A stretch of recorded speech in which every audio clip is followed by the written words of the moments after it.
பின்னாடி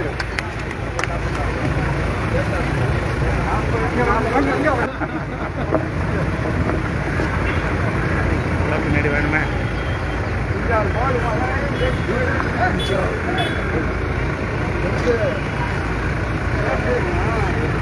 மின்னும் மண்ணை என்றுமே திராவிட முன்னேற்ற கழகத்தின் கோட்டைதான் என்பதை நிரூபிக்கும் வகையில் திராவிட நாயகன் டெல்டாக்காரர் நமது மாண்புமிகு முதலமைச்சர் அவர்களின் இந்த நல்லாட்சிக்கு ஒரு பரிசாகவும் மன்னார்குடிக்கு இதுவரை வரலாறு சிறப்புமிக்க பல திட்டங்களை, இதுவரை வரலாற்றில் காணாத பல திட்டங்களை, நீண்ட நெடிய கால கோரிக்கைகள் பலவற்றை நிறைவேற்றி தந்தமைக்கு மாண்புமிகு முதலமைச்சர் அவர்களுக்கு நன்றி தெரிவிக்கும் வகையில் மகத்தான வெற்றியை தஞ்சை தரணியில் நமது மண்ணையிலும் மகத்தான வெற்றியை திராவிட முன்னேற்ற கழகத்துக்கு தந்திருக்கும் நமது மண்ணை வாழ் பொதுமக்களுக்கு அவர்களது பாதமலர்களை தொட்டு நன்றி தெரிவிக்கும் இந்த பேரணியில் வருகை தந்து இங்கே மன்னார்குடியின் 6 தொகுதியிலும் மன்னார்குடிக்கு தனது நெஞ்சில் நிச்சயமாக ஒரு சிறப்பு அந்தஸ்தை தருவேன் என்று உறுதியேற்று இங்கே நின்றிருக்கும் எனது ஆர்வீர் சகோதரர், நமது பாராளுமன்ற உறுப்பினர் மாண்புமிகு முதலமைச்சர் அவர்கள் சொல்லியதை போல முரசொலியே நான் நிற்க வச்சிருக்கிறேன் இங்கன்னாரு. தலைவா, நீங்க முரசொலியை நிற்க வச்சுனா எப்படி ஒரு பிரம்மாண்ட வெற்றியை நாங்கள் கொடுப்போம் என்பதற்கு அச்சாட்சியாக இங்கே மகத்தான வெற்றியை பெற்று இங்கே வந்து நம்மிடையே நன்றி தெரிவிக்க வந்திருக்கும் நமது மாண்புமிகு பாராளுமன்ற உறுப்பினர் அவர்களுக்கும் எனது வணக்கம்.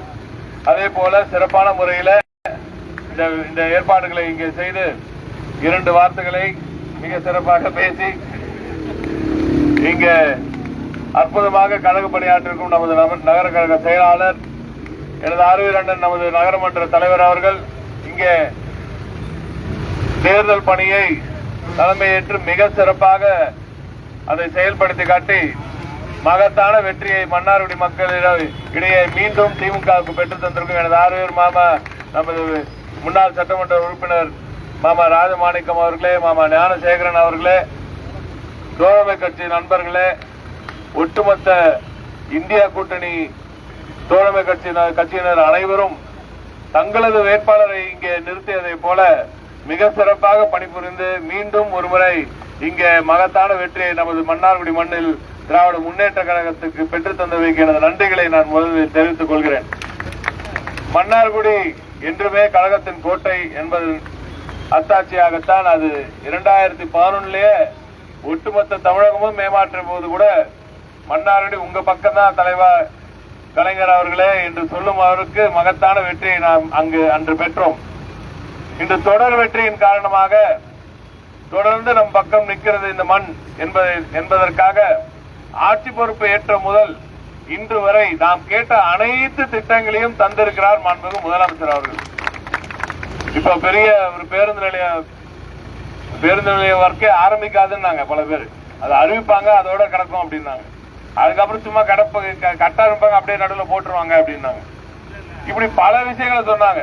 ஆனா இன்னைக்கு பேருந்து நிலைய பணிகள் முடிவடையும் தருவாயில் இருக்கின்றன. வெகு விரைவில் பிரம்மாண்டமான இந்த பேருந்து நிலையத்தை நமது மாண்புமிகு முதலமைச்சர் அவர்கள் திறந்து வைக்க போகிறார். அதே போல பால பணிகள் உங்களுக்கே தெரியும். நம்ம புது பாலம் எல்லாம் எவ்வளவு பெரிய போராட்டம், மக்களுக்காக மக்கள் அந்த வழியில போகும் பொழுது அது இடிஞ்சு விழுது, ரொம்ப மோசமா இருக்கே அந்த பகுதி. அதற்காக நமக்கு ஆட்சியில் இல்லாத பொழுது கூட மேலவை உறுப்பினர்கள்கிட்ட இருந்து வாங்கி தந்த அந்த பணத்தை கூட நிராகரித்த அந்த நாட்களை எல்லாம் நாம் அந்த எதிரணியை நிராகரித்த அந்த நாட்களை எல்லாம் நாம் மறக்க கூடாது. அப்படிப்பட்ட 2 ஆட்சி இருந்த போது நாம் மேலவை உறுப்பினரிடமிருந்து நம்ம உறுப்பினர்கிட்ட நம்ம பெற்றுக் கொடுத்தா கூட அதை நிராகரித்தது அதிமுக ஆட்சி. ஆனால் ஆட்சி பொறுப்பேற்றவுடன் அதை மறவாமல் மிகப்பெரிய பிரம்மாண்டமான அற்புதமான ஒரு பாலத்தை கட்டும் அந்த பணியும் இன்று புது பாலத்தில் துவங்கி இருக்கிறது. அடுத்த கட்டமா இது இந்த துவக்கி வச்சுட்டு ஒரு 10 நிமிஷம் நாங்க அங்க கர்த்தநாதபுரம் பால பணிகளை பார்க்கத்தான் செல்கிறேன். கர்த்தநாதபுரம் பாலம் எப்படி இருந்துச்சு உங்களுக்கு எல்லாம் நல்லா தெரியும். இடிந்து விழுந்த மோசமான ஒரு சூழ்நிலை, ரொம்ப டேஞ்சரஸான ஒரு சூழ்நிலையில இருந்துச்சு.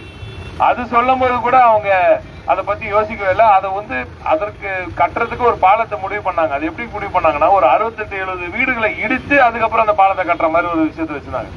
அதை தடுத்து நிறுத்தி இன்று மக்களுக்கு தேவையான அத்தியாவசியமான அந்த பாலத்தை சரியான முறையில கட்டியிருக்கிறது திராவிட முன்னேற்ற கழகத்தில் இந்த அரசாங்கம் தான்.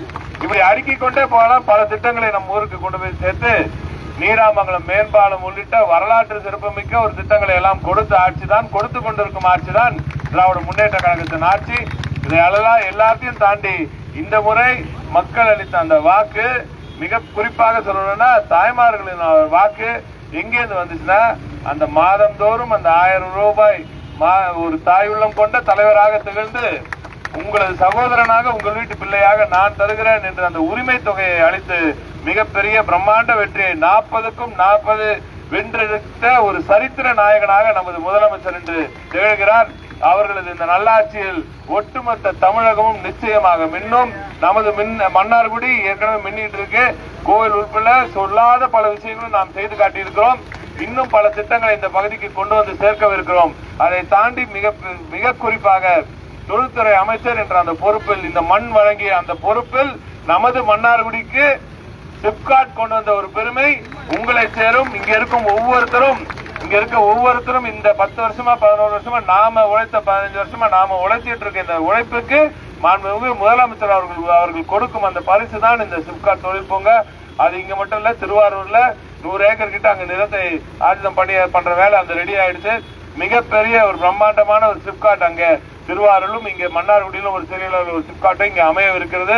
நமது விவசாய பெருங்குடி மக்களின் பிள்ளைகளுக்கு, படித்த இளைஞர்களுக்கு நம்ம வீட்டுக்கு பக்கத்திலே வேலை வாய்ப்பை உருவாக்குற இந்த வேலையில் இறங்கி இருக்கிறேன். நிச்சயமாக உங்களோட துணையோடு நிச்சயமாக அதையும் வெற்றி காண்பேன் என்ற அந்த நம்பிக்கை எனக்கு இருக்கிறது. தொடர்ந்து எந்த ஒரு திட்டமாக போன நான் வரும்போது முரசு கிட்ட சொல்லிட்டு நம்ம எம்பி கிட்ட பேசிட்டு இருந்தேன். எம்பி நீங்க வந்துட்டீங்க, மறக்காம எங்க ஊருக்கு உங்க நிதியில இருந்து அறிவிப்புல இருந்து எங்க ஊருக்கு திட்டங்க கொடுக்கணும் அப்படின்னு. சரி கொடுத்துடுறேன், என்ன கொடுக்கணும்னு கேட்டாரு. இருங்க யோசிச்சு சொல்றேன், எல்லாத்தையும் நான் செஞ்சுட்டேன், நான் என்ன சொல்றேன் நான் கேட்டு சொல்றேன் அப்படின்னு சொல்லியிருக்கேன். அப்படி தேடி இந்த ஊருக்கு தேவையான அனைத்து திட்டங்களையும் கொண்டு வந்து சேர்த்த பெருமை இங்கே நிற்கும் அனைவரையும் சாரும். இங்கே நிற்கும் அனைத்து திமுக தொண்டர்களையும் தோழமை கட்சி நண்பர்களையும் சாரும். அப்படிப்பட்ட வெற்றியை மீண்டும் இந்த மண்ணில் கொடுத்ததற்கு மீண்டும் ஒருவரை உங்களுக்கு நன்றி கூறி, எனது அருமை சகோதரர் அவர்கள் மிக சிறப்பாக பணியாற்றி ஒவ்வொரு நாளும் மக்களோடு மக்களாக நின்று தலைவர் கலைஞர் அவர்களிட்ட ஆணையை போல நம் முதலமைச்சர் இன்றும் அவர் எப்படி களத்தில் இருந்து வேலை செய்கிறாரோ அதே போல் என்றுமே மக்கள் பணி ஆற்றுவார் என்ற நம்பிக்கையுடன் விடைபெறுகிறேன். நன்றி, வணக்கம்.